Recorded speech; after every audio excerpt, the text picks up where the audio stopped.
Good evening, everybody. It is the Safety and the Sportswriter show with Knoxville, Nate, and Big Joe. Back to talk to you on Thursday evening, the 14th of April, just 2 weeks away from the NFL draft. We have a lot of that going on tonight. We have a lot of sports across the landscape to get to. And first of all, Nate, how you doing?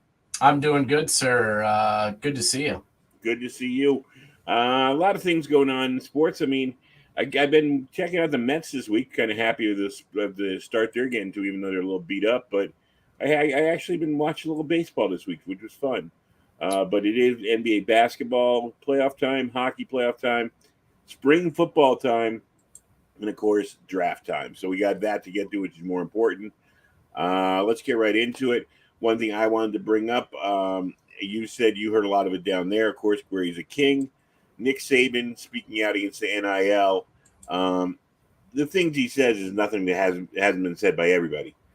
You now have taken the money under the table and put it on top of the table.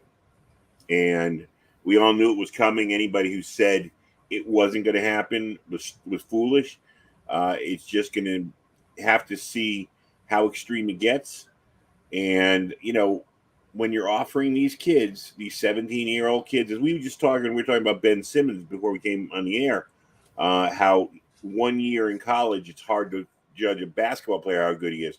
Well, coming out of high school, I mean, I remember reading the Parade All-American teams when I was growing up about the high school players coming, and most of the top quarterbacks they talked about disappeared. So, I mean, you're going to invest. If you're an alumni, you're going to invest money in a high school player without really knowing the level of competition he played against. I think that's crazy. Oh, it's already going down. I mean, especially around here, supposedly the 5-star kid for Tennessee is getting paid $8 million to come to Knoxville. And to me, it shows really how far this program has fallen, that they have to pay $8 million to get a top tier quarterback to come here. It's actually pretty sad. But and you talk about evaluating these kids. I mean, think about JT Daniels. I mean, he was one of the top players in the country, and now look at him, he's heading to his third team.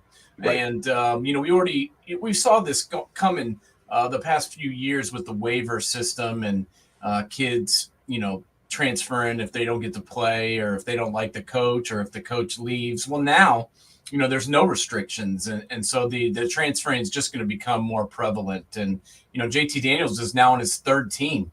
He couldn't win the job at Georgia, despite Stetson Bennett being the incumbent, and, got knocked out of his starting job at USC. And now he's going to West Virginia. So, you never really know what's going to happen with some of these guys. And, we'll get into it here in a minute, but they're already predicting the college football, way too early preseason top 25. And they've got Texas ranked in the top 5 because Quinn Ewers is going there. And I'm like, this guy couldn't get on the field last year at Ohio State. He's already transferred once. He skipped his senior year of high school football, so really he hasn't played in 2 years. And now he's going to lead the 5-7 Texas Longhorns to the national championship.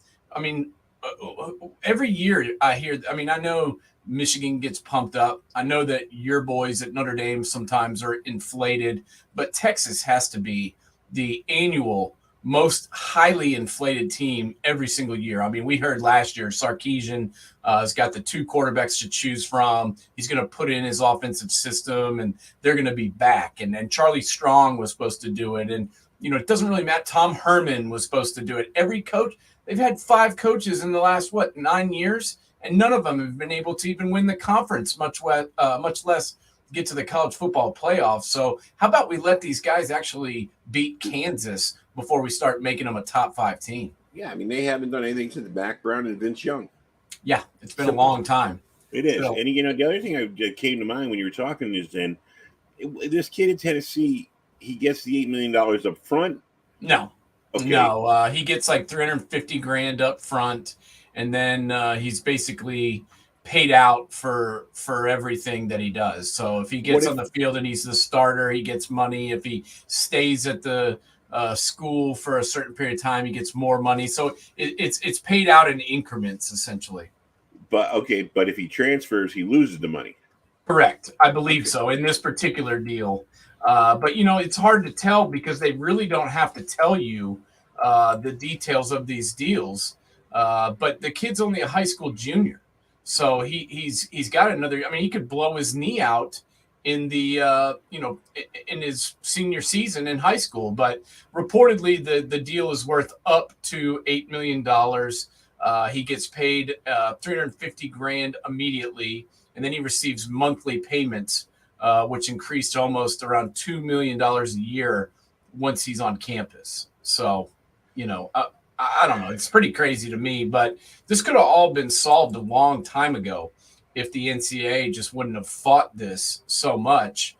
They could have instituted some rules around it and, let the schools kind of manage it, and then it could have made some sense. But now, it's just a free for all, and it's going to be interesting to see what happens because, these kids can be bought and sold essentially right now, and it is free agency. And some of these coaches are bitching about it, but it's the way it is. And we've seen some of these kids, some of these teams benefit from transfers, and we've seen other teams, suffer because they lose a lot of their, core players. I'd love to see somebody like, a billionaire who graduated from like Miami of Ohio just get involved and buy 53 players. Yeah. Miami of Ohio wins the national championship. How would they feel then? Well, I don't know about Miami of Ohio, but Miami of Florida is essentially right now doing that. And they've offered, there's one rich booster who is basically offered to pay everybody on the team. So even the guys that are the third, fourth string offensive line, they get like $15,000 a year. There's a kid that is transferring, I believe I can't remember the team he's going to, or coming from, but he's a big offensive lineman transfer. And apparently Miami is offered to buy his family a condo on the beach in Miami.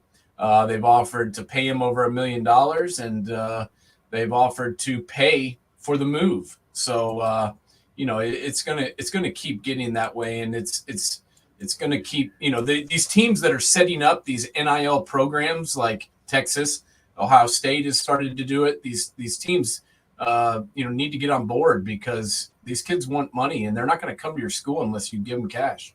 Hey kids, stay in school. You'll make more money than the NFL.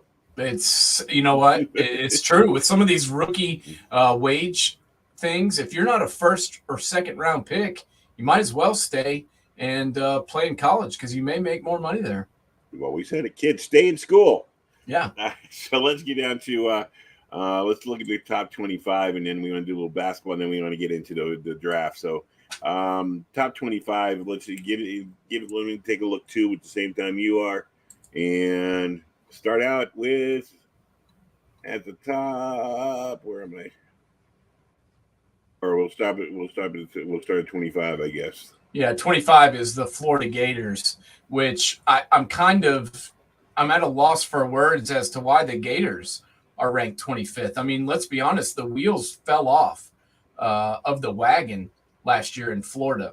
I know they've hired Billy Napier, who had some success at Louisiana, but Florida was 7-5 last year, and they were lucky to get that many wins. So I don't know. I mean, their schedule's tough, and Florida, I don't know. I'm not so sure they're the 25th ranked team in the country, but obviously this is a little bit early, so we'll see what happens. But who's your QB going to be? Good question. Emory Jones, who was their primary starter last year, he's gone. He's in the portal. He is not practicing, and he is going somewhere. We're not really sure where, but they've got Anthony Richardson, who was the freshman phenom last year and kind of was, highly touted, and a lot of people thought he was better than Emory Jones, and he kind of took over towards the end of the season, but he really didn't become the full-time starter because he kept battling injuries. They also got Ohio State transfer Jack Miller. Yeah, that's who I was looking. That's who I was thinking about, Jack Miller. Yeah, they've got Jack Miller, and they've got some other guys as well that are competing for that job. So it's by no means a done deal, but Richardson is the projected starter at this point. All right, and then we got the Mississippi State Bulldogs, another SEC team. It looks like the SEC is just dragging everybody into the top 25 here. It's kind of a assessment of the weakness of the ACC, most of the Big Ten, and the Pac-12. I know the Big Eight doesn't even exist anymore. Yeah. So I mean, it's ridiculous. So, what do you think about Mississippi State? I think they've got a shot. I like their quarterback, Will Rogers.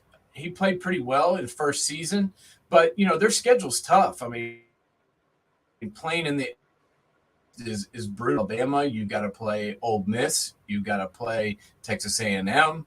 I mean, it's not an easy schedule. So, that's the question: is can they handle the bullets they've got coming after them? So. We'll see. Last year they showed up at number 8 in the preseason rankings, and they barely made a bowl game. So we'll see if they can top that this year. And then we got Oregon with a first-year coach. They're losing their best defensive player, who we're going to be talking about in a little while. You're not exactly crazy about him, but what about them? Yeah, I mean, I think some people are sleeping on Oregon. I think they've got enough talent. Coming back, they picked up some kids in the portal. They've got a couple, they've got Bo Nix to potentially take over as the quarterback. A lot of people aren't really talking about him, but I think he fits right into their offense. They did lose both their running backs, one to the NFL and the other one transferred to USC. So they're going to have to find a couple of new runners, but they've got talent on defense and talent at the wide receiver position. So I think 23 is about right for them. And, I love their coach. I thought it was a good hire in Dan Lanning, the defensive coordinator from Georgia. This guy obviously knows what he's doing. It'll be interesting to see how Bo Nix adjusts. I mean, he got beat up in the SEC. He did show some flashes as a freshman, was not able to continue that on. It'll be interesting to see if the level down of competition in the Pac-12 kind of elevates his status. Yeah, I think he's got a chance. I mean, they've got some pretty decent wide receivers, like I said. Dante Thornton as a sophomore, he looked good as a freshman. Chris Hudson, Troy Franklin. And then, like I said, they lost 2 of their top running backs, but they do have Byron Cardwell coming back. And Sean Dollars, who's a redshirt junior and has seen some time, as well as they picked up a freshman, James Jordan. So the big question mark is going to be C.J. Verdell. I believe he's going in the draft, but I haven't really heard that confirmed. But, I think Dan Lanning's going to have their defense playing. I mean, look what that Georgia defense did last year. It was one of the most dominant defenses of all time. And they've got their middle linebacker, Noah Sewell, coming back, and I love that guy. He's one of my favorite players in college football. So, and then at 22, we got North Carolina without Sam Howell. Again, this is kind of a indictment of the ACC, how weak the ACC is going to be, because it's kind of more like you're betting on Mac Brown coaching than the team. Yeah, and he's done well recruiting the last few years. So we've got to give him that. They've got a junior, Jacoby Criswell, who's supposed to step in and potentially be the starter. He's going to be battling out with Connor Harrell, the freshman that's coming in, as well as Drake May. So those 3 guys are going to be fighting it out for the quarterback position. But I do like their running back, Caleb Hood. That kid can play, and they've got some really good skill guys on the outside, Antoine Green, J.J. Jones, and Josh Downs. So I think their offense should be pretty solid. And at 21, we got the Wisconsin Badgers. Wisconsin is Wisconsin usually. They're one of those teams that's a top tier 10, Big Ten, usually in the top 5 in that conference. Still don't like that quarterback. Yeah, he's been kind of a disappointment as far as Graham Mertz goes. That guy was supposed to be the end-all, be-all of quarterbacks in Wisconsin history, and he's kind of tanked. So, now he's a redshirt junior, so it's kind of put up or shut up time for him. The good news for him is he plays at Wisconsin, so they'll have a good offensive line in front of him. And then, obviously, Braylon Allen, that running back last year as a freshman, really broke out. They also still have Ches Malusi, the transfer from Clemson, who's going to be a senior, a graduate senior running back as well. So they've got two awesome running backs, and they've got a hell of an offensive line. So this kid can just, be somewhat sufficient at quarterback. They should return to their prominence in the Big Ten. And the only problem is, at some point, some level, I mean, they tried to do it with Jack Cohn. He's going to have to make the play. And I don't know if I trust him. Number 20, Kentucky. They've become competitive at least. Yeah, I mean, you got to give credit to Stoops for what he's done at Kentucky. I mean, this is a program that was kind of a joke in the SEC until he took over, and since he's been there, they kind of got better every single year.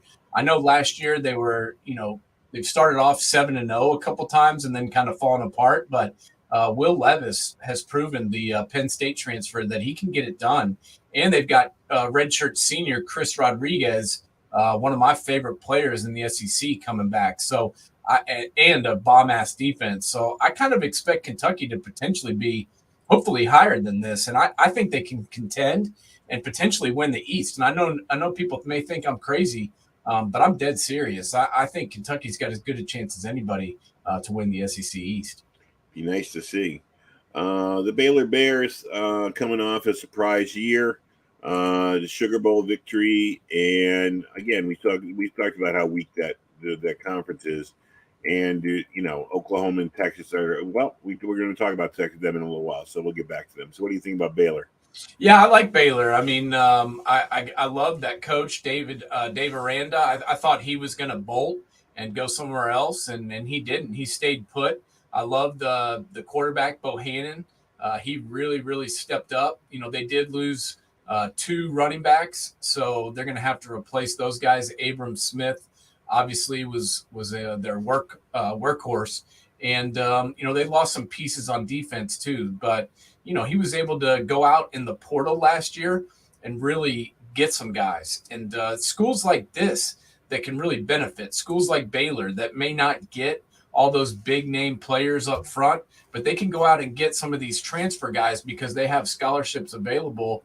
And with the way they played last year, they're going to attract some players that want to get out of where they are and go to a winning team. They won the Big 12 last year, and that was his first year. So, well, and the other thing is they're in Texas, so Texas has money. So if they need some money, I'm sure there's some floating around there somewhere. Next, we got Miami. The Hurricanes, who we just talked about, they're going to be the pro team in the college ranks. So they sure are. The one thing they did, they first went out and got their coach, Mario Cristobal, who did so well in his first year at Oregon, and then bolted. I was kind of surprised by that. This guy preaches loyalty and dedication, and then he jumps after 10 months. So, I understand that he wanted to go home to his alma mater, but really they just kind of were like, how much is it going to cost? And then they paid it. So we'll see if he can, it's hard to keep that magic going when you keep moving and going to new schools. So we'll see if he's able to do that. But they do have a quarterback who ended up taking over for De'Aaron King last year and looked like he was better than King in Tyler Van Dyke. So right. if he can keep playing, you can go as far as your quarterback can take you. And if he can continue to improve, with the ACC sucking as bad as they do, they got a chance to get up there. I'm not buying them just yet. After that, we got Ole Miss Rebels. Lane Kiffin got him to 10 wins last fall. Again, I guess USC's become the recruiting point for everybody's quarterback. They stay there for a year and transfer because you got a Jackson Dart down there taking over the Rebels, and Matt Corral will be gone. What do you think about the Rebs?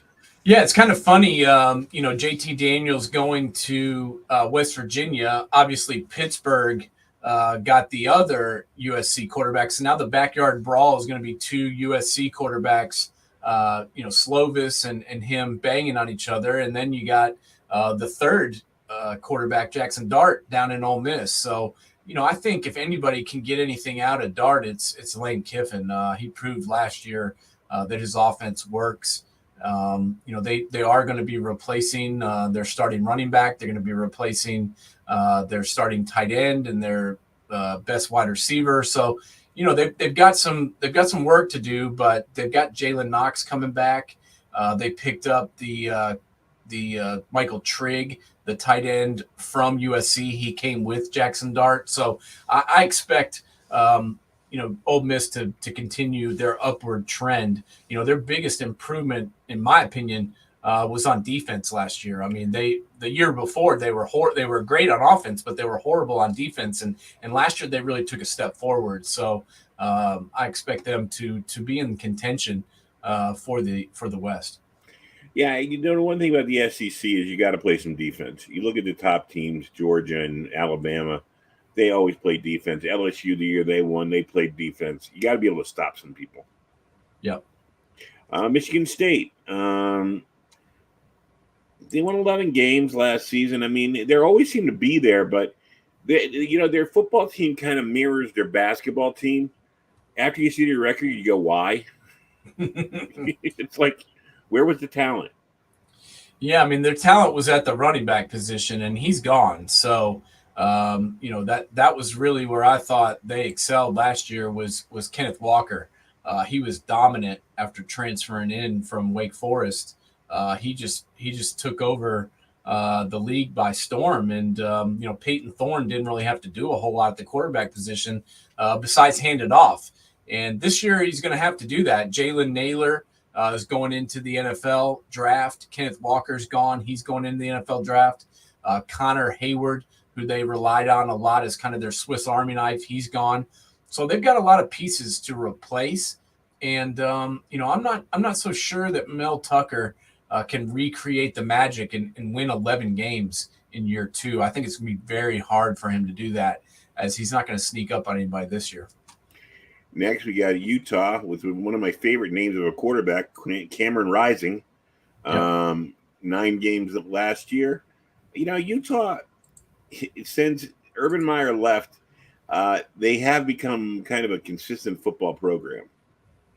Very consistent. No, I agree with you. I think they've become very consistent, and he kind of built them up, and then left his assistant there to take over, Willingham, and he hasn't left. He's stayed there. He's had offers to go to other schools, and he stayed put. And a lot of people, I think, thought that Ohio State would blow them out in the Rose Bowl, and let's be honest, they were beating the crap out of Ohio State in the first half. So yeah, they were.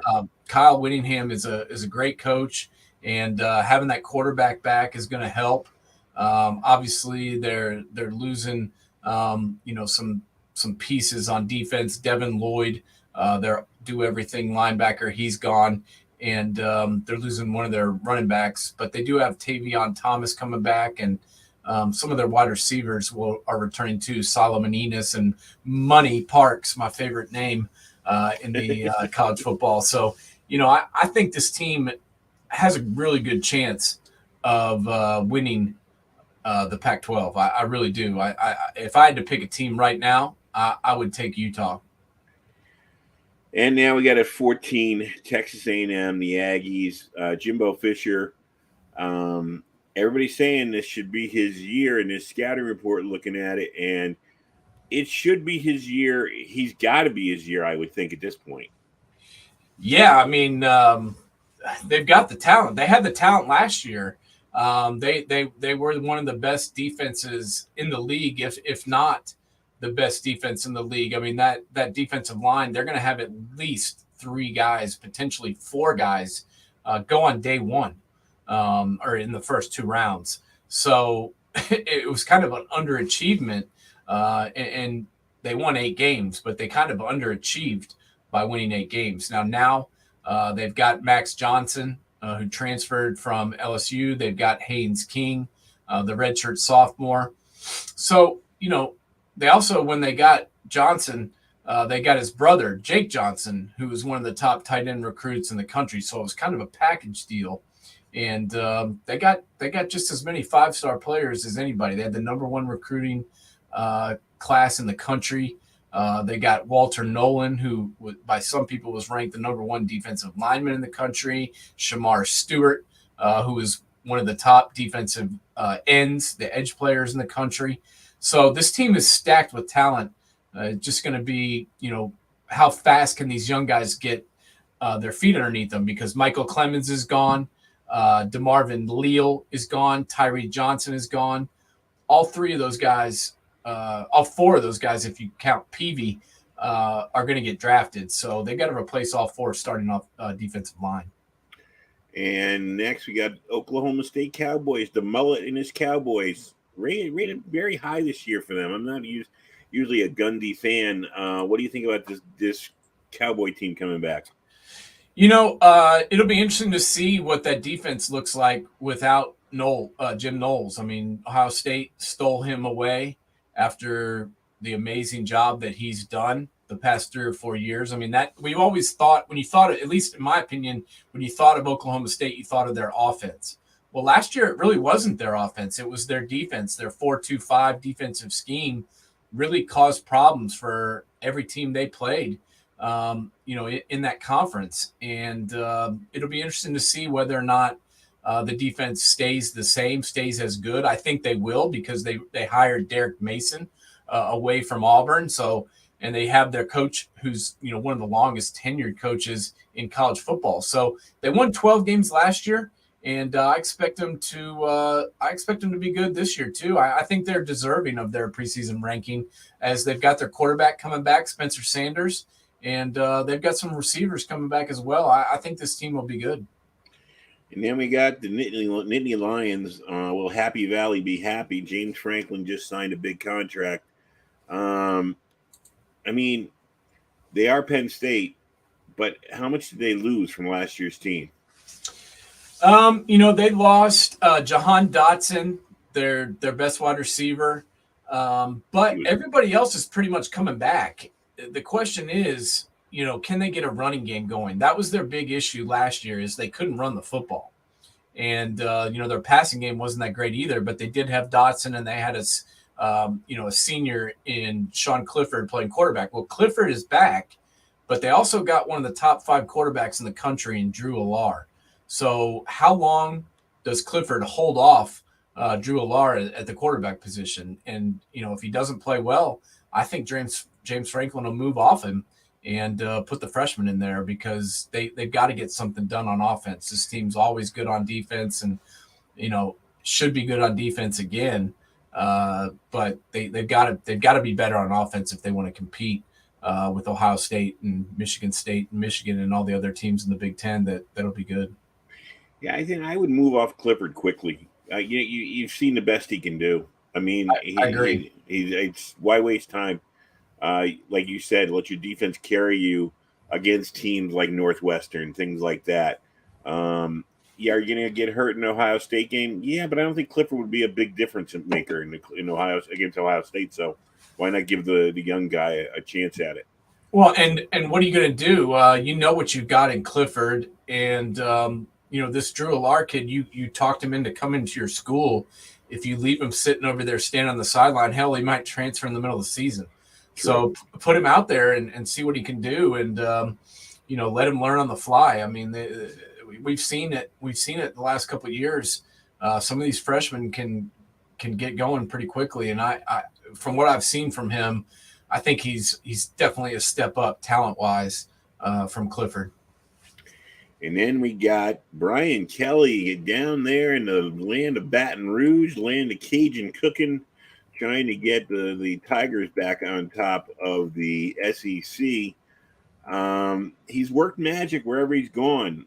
Is this just too big a step up for him because he can't pick and choose his opponents and he's not playing a max schedule? Yeah, I mean, we're going to see how good a coach he is now, because he's not in the MAC anymore at Cincinnati, and he's not at Notre Dame where he can play the MAC teams. He's got to play with the big boys now, and so there's no hiding. The question is going to be, who wins the quarterback job? They got, I don't know if you know this, but they picked up Jaden Daniels, the junior from Arizona State, who started for 3 years since he was a freshman at Arizona State. He's there. They've got Miles Brennan. They've got Garrett Nussmeier, who is obviously the offensive coordinator, Nussmeier's son. He's a redshirt freshman. So they've got 3 guys that'll be battling it out. And they've got Keyshawn Boutte coming back as a wide receiver, who is one of my favorite wide receivers in college football. So, he's got talent to work with. LSU's always very talented. It's going to come down to coaching. I mean, you saw what happened to the Raging Cajun himself. Old Eddie Orgeron, guy wins a national championship, and 20 months later he's out in the street. So he better get it done, or else they get rid of his ass too. Yeah, they don't mind spending money on coaches. Next, you got Auburn, and you and I talked about this coming into or before we got on the air. Auburn's very high, especially in your estimation. Go ahead, what you were saying before we came on the air about Auburn. Yeah, I mean, I don't get it. They've lost 20 players since last year and 6 coaches. So I'm not really sure why they're ranked number 10. I mean, they almost fired their coach. They went 6-7 first off. They hired Brian Harsing from Boise State, which I like him as a coach, but I just never really thought that it would be a good fit down in the plains in Auburn, and it wasn't. First year was a disaster. Now the Bo Nix is gone. They've got TJ Finley coming back. They have Zach Calzada, the transfer from Texas A&M. I don't really like either one of those guys. So, I mean, Tank Bigsby is back at running back, but he's had trouble staying on the field. I don't know. I don't think this team is a top 10 team in my opinion, and I think they're way overrated on this list. Now here's a real head scratcher. Pittsburgh loses Kenny Pickett, their Heisman finalist at quarterback. Caden Slovis is there, I know, coming in. But and Pat Narduzzi, I mean, Pittsburgh number 9? Yeah, I mean, 9 might be a little high. But we saw him play in the bowl game without Pickett, and they hung right in there. They would have won that game if Pickett would have played. True. And they basically hung right in there with their third string because their second string quarterback got hurt in the first half. So they were playing against Michigan State with their third string quarterback. So, I'm pretty high on Pat Narduzzi right now. I think he's done a tremendous job putting Pittsburgh back on the map. And they're a team that's benefited from the portal. They've got Kanata Mumfield and Jordan Addison, some pretty good wide receivers. And this team put points on the board. And, now Keaton Slovis coming in. I think this team can be right there. I really do. They were 11-3 last year, 7-1 in the conference. And as we mentioned, they play in the Coastal Division of the ACC. So who's going to really push them around? I don't know. I like their running back too, Israel Abin Kande, if I can pronounce that correctly. I couldn't do a better job, so you're okay. He's a junior this year, and I really liked watching him run the ball last year. So now you got a guy that can sling it. You got the running game. I think this is pretty close to where I expect them to end up. Then we have Oklahoma. Another one that this could be just a reflex. They got Brett Venables in his first year. Lincoln Riley left for USC and took his quarterback with him. They got the Dylan Gabriel coming in to maybe take over a quarterback. The thing that's going to be interesting here for me, for Venables, is Lincoln Riley. Baker Mayfield transfers in. He becomes all conference under Stoops and then him. And then Jalen Hurts and, one after another transfers came in and won Heisman trophies. Is that going to be the expectation from the Sooner Nation with Gabriel? Yeah, I mean, I'm very interested to see what happens here. I think this is a really really high ranking for Oklahoma without seeing what this team looks like. I mean, they lost a lot of people off last year's team. Kennedy Brooks, their starting running back, is gone. Obviously, both quarterbacks are gone. I mean, you're talking about Caleb Williams going to USC, where Spencer Rattler was the other quarterback there, and he's going to be playing at South Carolina. So now you got this Dylan Gabriel coming in from Central Florida, who first went to UCLA and then came here. I don't know what you're getting with him, honestly. I mean, he's shown flashes of being a good quarterback, but you know what? There's a lot of pressure on you to win every single game as a Sooner quarterback. And I don't know whether he can do that. I don't know whether he can handle that. And I'm not sure what he's got around him. Eric Gray, the transfer from Tennessee, is probably going to be the starting tailback. And I was very unimpressed with him last year. I thought he would do better at Oklahoma. And, that defense, too. Venables is supposed to be a defensive guru. He's going to have to be because they may struggle on offense to begin with. So I think this is a little bit high, in my opinion, as far as where they've got Oklahoma right now. As Mike Lupic used to like writing about those kind of guys, the guru better start guruing very fast. Yeah, no kidding. Next is your favorite team, Michigan. I love this line here. Team has a 7% chance to repeat as Big Ten champions, which I think is right spot on. Quarterback, they have two quarterbacks, which means you don't have one quarterback. Bingo. And I don't know if their defense is going to take a step back. I mean, everything fell into place for them last year. Let's just face facts. Everything fell right at their feet. Yeah, I mean, it couldn't have gone better for them. Give them credit. They played well, but everything worked out. And what some people are forgetting is their offensive coordinator's gone. He went to Miami, and their defensive coordinator, Mike McDonald, went to the NFL, and is going to be the defensive coordinator in Baltimore for Jimmy Harbaugh's brother. So both coordinators gone. Aiden Hutchinson gone. David Ajabo gone.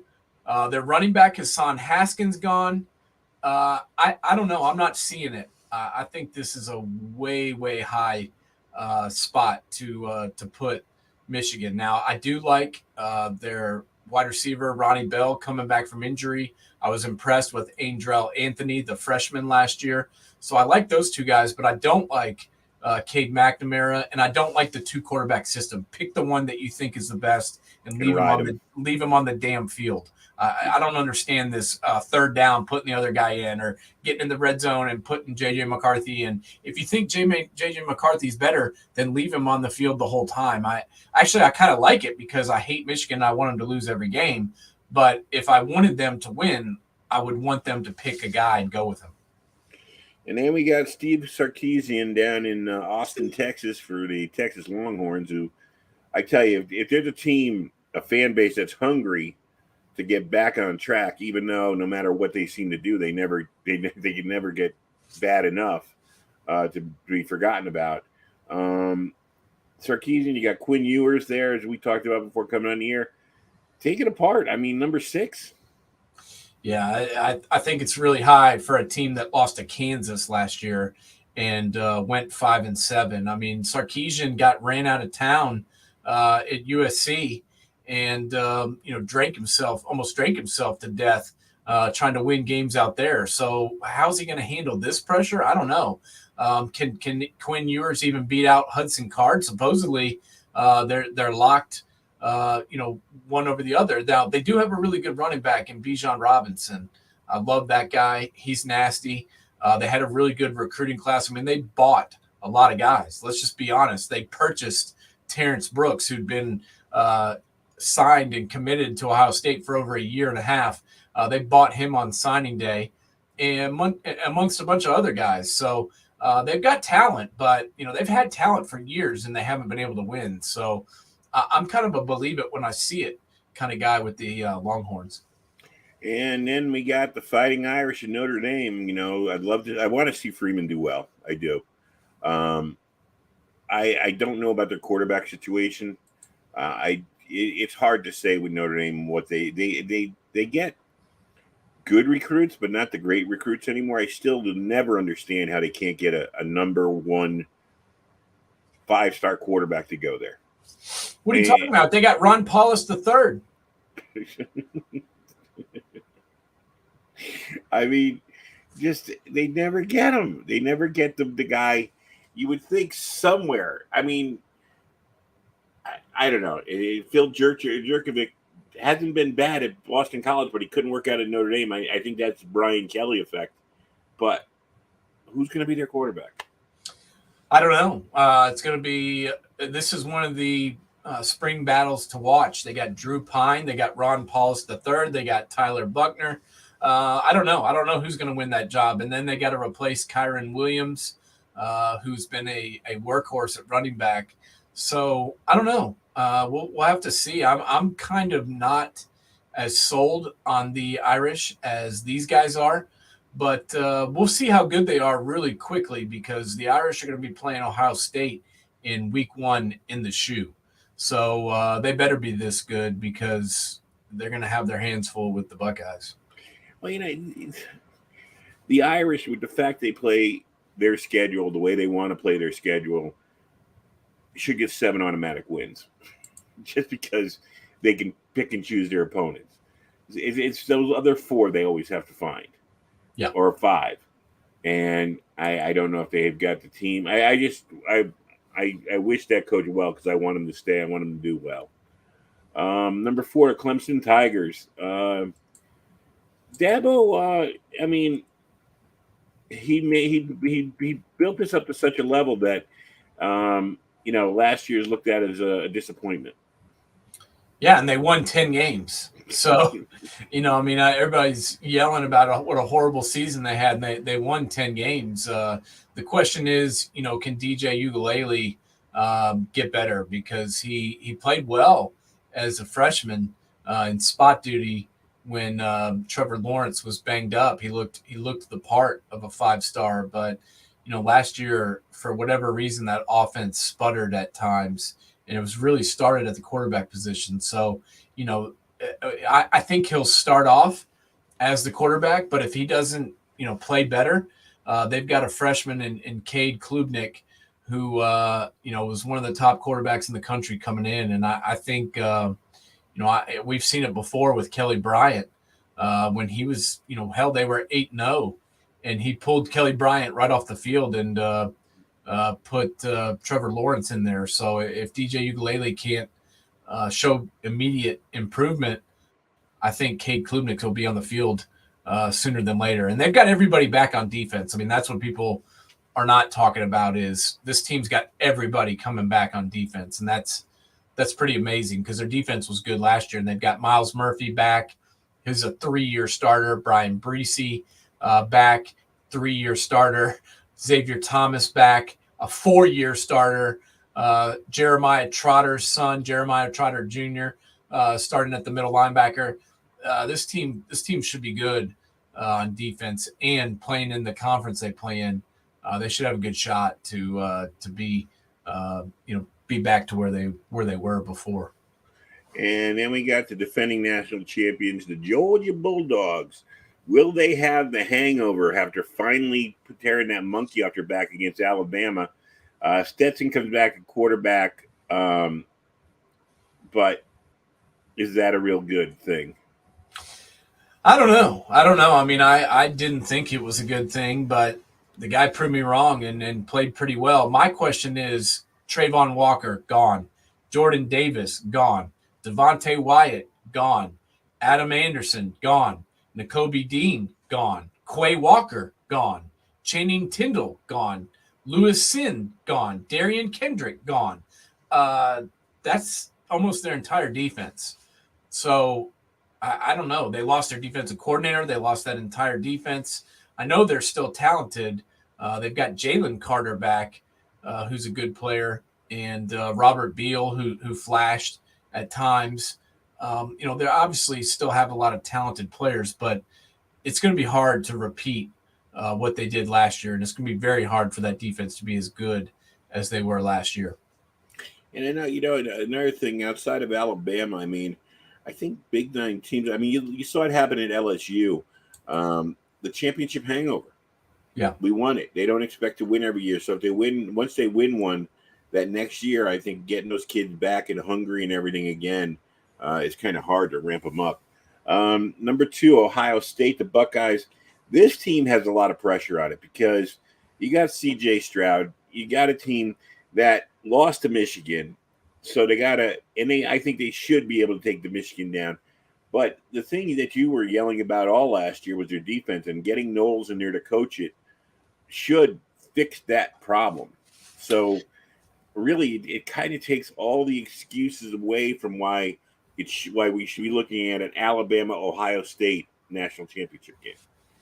Yeah, I think we will be. Honestly, this team's got all the pieces. I mean, they've got the quarterback coming back year 2. They've got the running back Travion Henderson. I know they lost Garrett Wilson and they lost Chris Olave, but I mean neither one of those guys played in the Rose Bowl. And Jackson Smith and Jigba sent the all-time bowl record for yards and touchdowns. So it was like they didn't even miss those 2 guys, and those are 2 of the best wide receivers in program history. They got Marvin Harrison Jr., who had 3 touchdowns in that game. Julian Fleming, who was the number 1 player in the country 2 years ago. At the other wide receiver position, they got Paris Johnson moving to left tackle. DeJuan Jones, to me, was the big piece coming back. Obviously, and I say big piece, the guy's 6'9", 378 pounds. So when I say big piece, I mean both figuratively and literally. That guy coming back at right tackle is huge for the Buckeyes. And then this defense should be better even without Jim Knowles directing them. I mean, you got Jack Sawyer, the number 1 player on defense in year 2. You got JT Talamula, the other number 1 player in the country on defense from high school coming in. He'll be starting as well. Zach Harrison, who was supposed to be the big-time guy last year, he's staying and coming back for his senior year. And Javonte Jean-Baptiste, Tyleek Williams, who was a freshman last year and played unbelievable. Jerron Cage, who's a redshirt senior. That defensive line should be awesome. The problem area for this team last year was at linebacker. They didn't have any, and that's where the improvement needs to be made and needs to be made right away. Now they did get 5-star freshman CJ Hicks, who was the number 1 linebacker in the country. He should help. Cody Simon's coming back. Tommy Eichenberg's coming back. Steele Chambers is coming back. Pelaye Gatote from USC, who was, didn't get named eligible until September last year. He's coming back.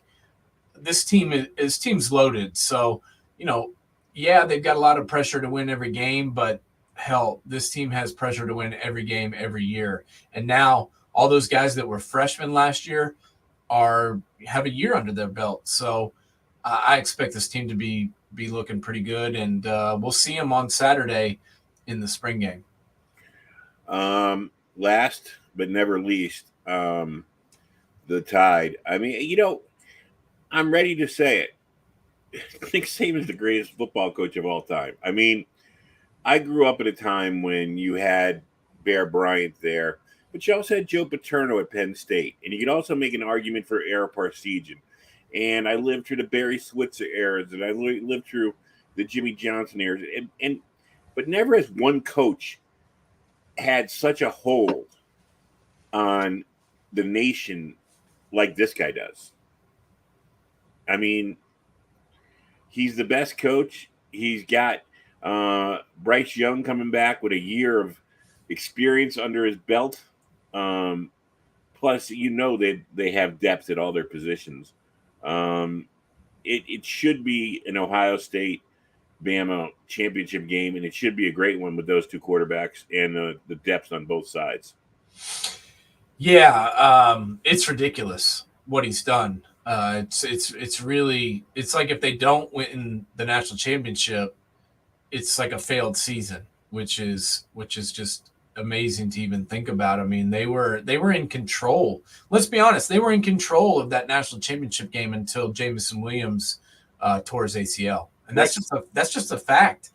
They were already down a wide receiver before Jameson got hurt due to injury, and when he went down, they just, these kids, these freshmen that were out there weren't 100% sure what they were doing on every play, and that was really the only reason they lost. Well, all those kids now that were playing in that game are sophomores. JoJo Earl, Ja'Cory Brooks. They've got Jermaine Burton coming back. This team's loaded also. But I think if there's any year that the Buckeyes might potentially match them talent-wise, I think this is the year. But that's easier said than done. They got the best coach, and they probably have the best quarterback. I mean, this kid won the Heisman last year, and he was pretty unflappable all season long. So I expect both these two teams to be in the playoff and to be there right at the end. All right. I think we're not going to have time for the draft. We're going to have to save that to next week. So let's go to the NBA All NBA picks. Give our take on that in our last 10 minutes here. Hold on 1 second. Let me pull my copy of it up. All NBA. Devin Booker, Luka Doncic, Jason Tatum, Giannis, and Jokic are the first team. No arguments there. No, the only thing that I would, kind of question is Joel Embiid. Why is he not on there? I mean, Joel Embiid may very well win the MVP and won the scoring championship and pretty much took over the Sixers when, our boy failed to show up all year, and then they ended up trading him to the Nets, and then he didn't play there. But, obviously a lot fell on Joel's shoulders this year, and I feel like he handled the load. And how do you have a guy win the MVP but not be on first team All NBA? That's kind of confusing to me. I understand that you've already got two big guys and Jokic and Giannis. I don't know which one you take out. Do you put Giannis at small forward? I mean, I have no idea, but I feel like Embiid could easily be on that first team All NBA, and nobody could really argue that. And the second team, Stephen Curry, Ja Morant, who I just love Ja Morant, man. I could have put him on the first team. What he's doing down in Memphis, the guy is phenomenal. He's a true point guard. He may be, when Chris Paul retires, he may be taking over Chris Paul's role as the best point guard in the NBA. LeBron, of course, having a great season. Had to shut it down early. It was a bad season for the Lakers, but whatever they did get was because of him. And anybody who wants to doubt LeBron, just look at what he does. He carries teams by himself to championships. He's getting older. He can't do it anymore. Kevin Durant and Embiid. We talked about Embiid. Kevin Durant, I'll tell you, he's becoming the Aaron Rodgers of the NBA for me. Yeah. I understand his talent. I understand he's a great player. But as we talked about, or what I was alluding to with LeBron carries Cleveland to the championship, do a championship round, loses, but he carries them there. Then he goes to Miami and he fulfills the promise of the big three. Then he comes back to Cleveland and leads them to a championship finally. Then he goes to the Lakers and rebuilds the Lakers. Kevin Durant, Oklahoma City, he's surrounded by Westbrook, he's surrounded by Harden. Can't make it work. Goes to Golden State, a team that was already winning championships and competing for championships. Ooh, he wins. Comes to the Nets, they're in the play-in game. Yeah, I think Kevin Durant's a little bit, he loves himself. He wants to retire his own jersey in Oklahoma City and retire his own jersey in Golden State and, make a statue for himself in Brooklyn. But I don't see it, man. I really don't. And this is a guy that can't close the deal. And all the grief that LeBron gets, let's talk about LeBron for a second. 37 years old. In 56 games he played this season, 34 of those he scored 30 points or more. He scored 56 points in one game at 37 years old. He had 50 in another one, 43 points. I mean, this guy, I think, was unbelievable. And a team that just, for whatever reason, could not get it going. I mean, let's be honest. I mean, the main reason is the only mistake LeBron's really made is hitching his wagon to Anthony Street Clothes Davis, who sprains his ankle and sits out for 4 weeks. That guy just can't stay on the court. He doesn't seem to want to be on the court, and it's putting way too much on LeBron's shoulders at the age that he's at. But this guy averaging 30 points a game, 8 rebounds and 6 assists at his age. I was blown away by what he was able to do this year without much help. And then the third team: Trae Young, Chris Paul, DeMar DeRozan, Pascal Siakam, Karl Anthony Towns. I'll tell you, DeMar DeRozan had a really good year and helped Chicago get back into competitive fashion. That's exactly who I was going to talk about before you mentioned him. This is a guy that could have gone to the Lakers, but Rob Pelinka passed on him. And, he kind of, no one was really sure where he was going to go. Well, then he ends up in Chicago. And what does he do? He averages 28 points a game. And not only does he, figure out a way to score and average, nearly 30 points a game, but he's the leader on the team in assists with 5 assists a game. And then it leads to the team winning. And, me and you both like this coach, but this team finished second in the Central Division. And we both thought it would take, this team a lot longer to get going. But Billy Donovan and company really hit a home run by getting DeMar DeRozan in there. And only because of how talented the NBA is he on the third team, because he had a tremendous season. Yeah, and Trae Young, who was the darling of the playoffs last year, continued his hot play. Chris Paul continues to defy age. I mean, Siakam, we saw how good he was a couple of years ago with Toronto when they won the championship. Yeah. Karl Anthony Towns, I'm not really, I haven't really watched him a lot. What do you think about him? Yeah, he's kind of hidden up there in Minnesota. I mean, that's his biggest problem is he plays for the Timberwolves. I think if, he played anywhere else, I think everybody would know his name a lot more. I mean, this guy averaged 25 points and 10 rebounds a game, not to mention almost 2 blocks. So this is a big guy that can step outside and shoot it. My biggest thing with him is he played in 74 games and he started all of them. So this guy was pretty durable this year. And, the Timberwolves are still playing as we sit right now. So that in itself is a tremendous feat. So I think I will give him credit. He's a guy that's really working on his game, and I think getting better every year. Then we have the all-defensive teams. I'm going to let you break that down. I mean, Draymond Green's going to be there no matter what until he retires. Bam Adebayo, no doubt about it. Rudy Gobert, no doubt about it. But defensive basketball is hard to, shall we say, define.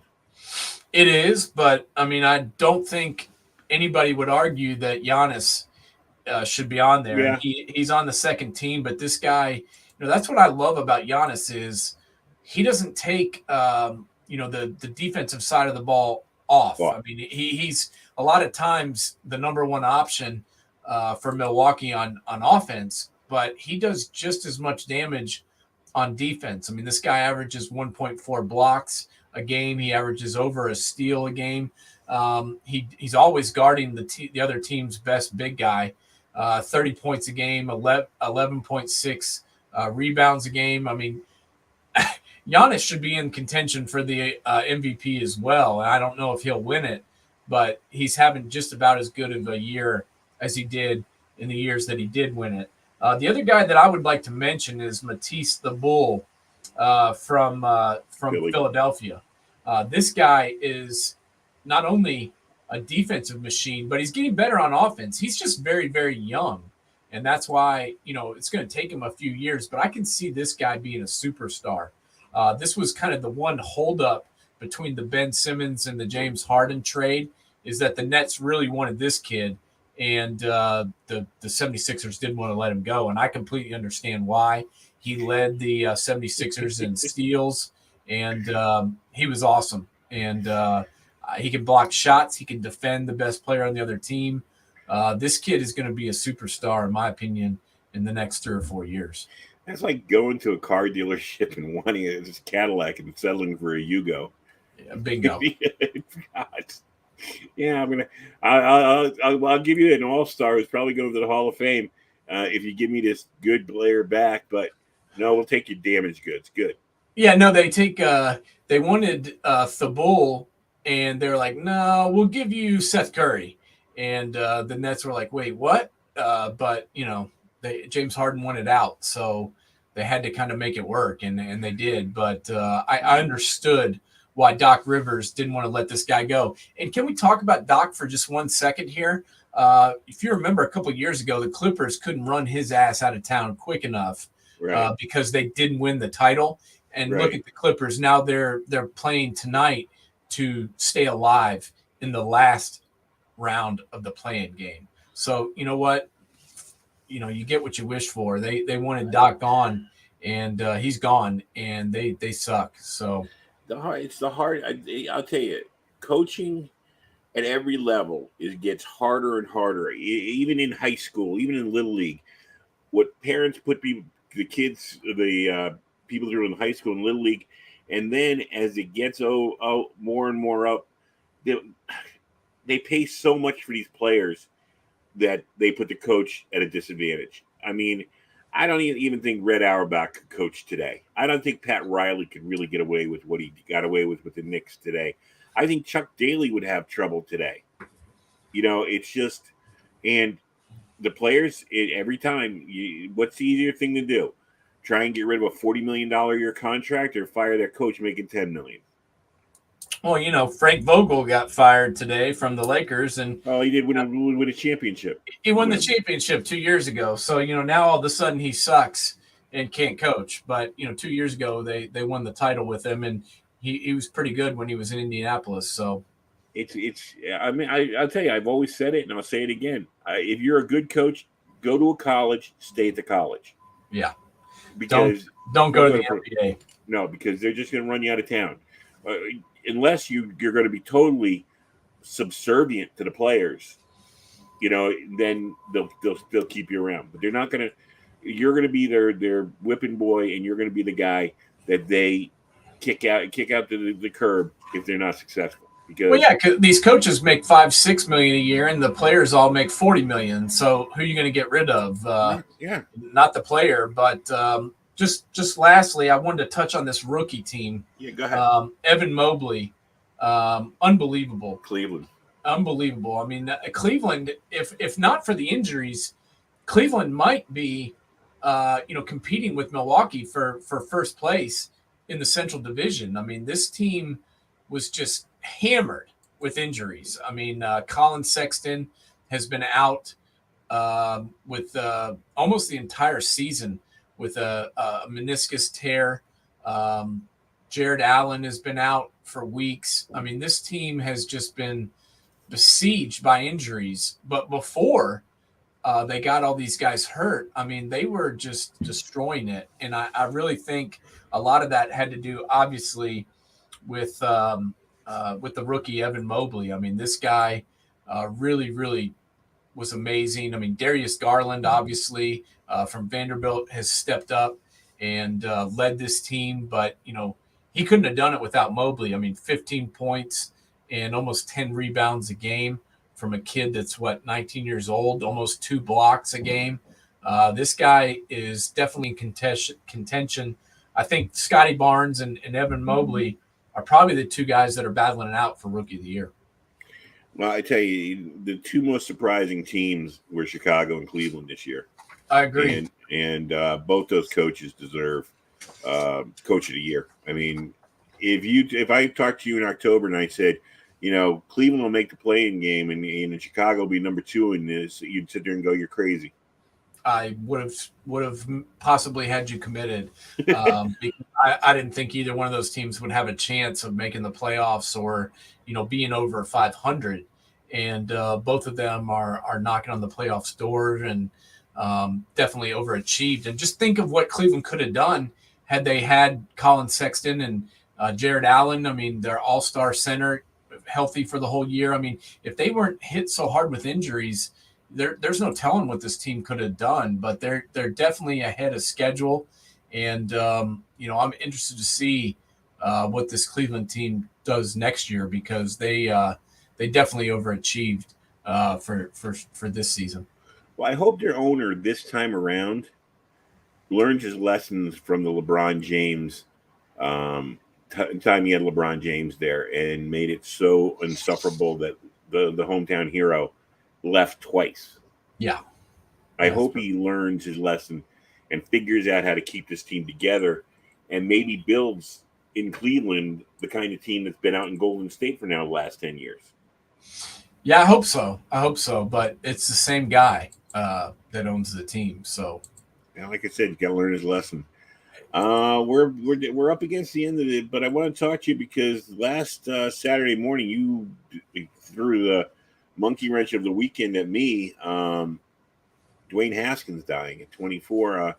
I'm going to admit I was never a big fan of his. I didn't want him on the Giants, but I didn't, I admired what he did at Ohio State. I was not a great fan of his, but man, for a kid with that much promise to die that tragically at 24, what a shame. Yeah, man, it was brutal. I was at a card show when I heard about it, and I was pretty blown away. I mean, this kid, 24 years old, just got married. I met the guy.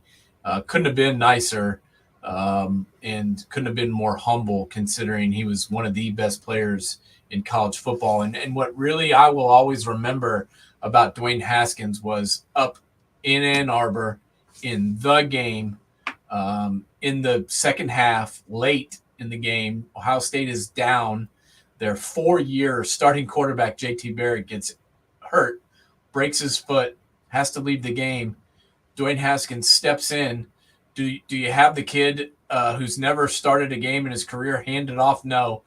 He throws a dart 19 yards for a first down and leads him down for a touchdown, leads him all the way back to a victory over Michigan in Ann Arbor in one of the biggest games in college football. And that just kind of personified his whole career at Ohio State. The moment was never too big for him, and he was just an unbelievable, talented player. Threw for 5,000 yards and 50 touchdowns in 1 year in college. So unbelievable player, but an even better guy, and just horrible to have his life end the way that it did at such a young age. I feel horrible for his family, and all of Buckeye Nation is mourning, because this guy will be a legend forever in Columbus.